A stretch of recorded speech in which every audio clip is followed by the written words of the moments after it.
Alright, so hopping right into it, guys, we're looking at the 1954 silver Roosevelt dime. Here is the mintages. Now, I'm going to show you something to look for that could definitely make your dime worth some money if you do have a 1954. Now, you see here that they produced over 114 million of the no mint mark, 106 million of the D mint mark, and then only 22.8 million of the 1954 S mint mark. Alright, so first up here is a 1954 no mint mark. Now this one does have full bands. I've discussed that in my other dime videos, so if you haven't seen those videos, definitely go check those out.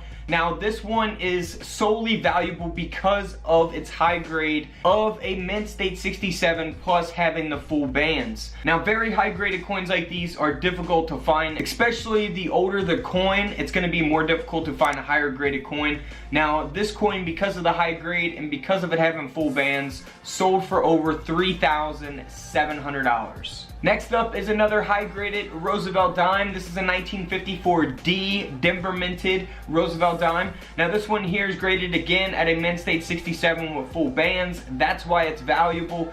This coin here sold for over $1,800. Now here's a really valuable dime. These coins here do have some really nice toning to them.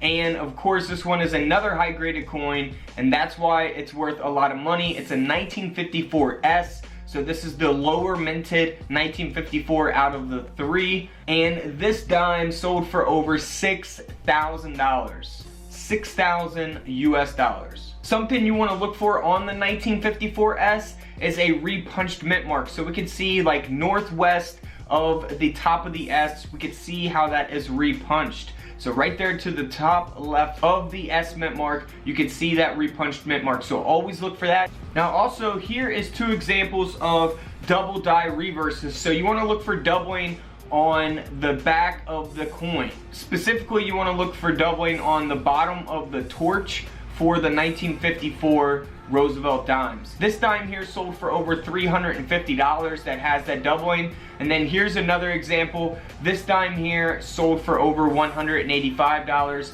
Now it all depends on the coin's condition as well as the type of error it has. That's going to affect its value. So if you have a 1954 double die reverse but the coin is in terrible condition, it's not going to sell for these prices. Like I said, this dime here sold for over $185. Now something you really want to look for on the Roosevelt dime is the no JS initials. That is the designer's initials that sit right to the left of the date. If we zoom in here on this example of the 1954 dime, you see those JS initials. Now here's an example of a 1954 dime that is missing the JS initials. So always be on the lookout for that. That's a super simple one to look for.